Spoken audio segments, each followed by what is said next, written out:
đường đẹp nhất Hà Nội. Bên là Hồ Tây. Đó, bên Hồ Tây đây.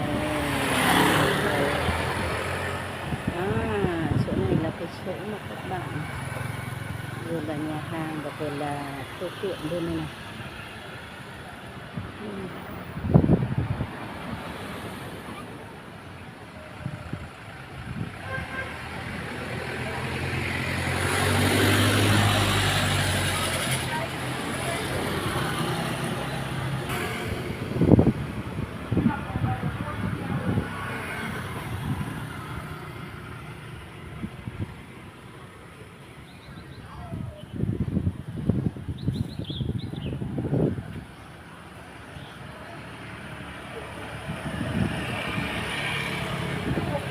Đây là cái tòa nhà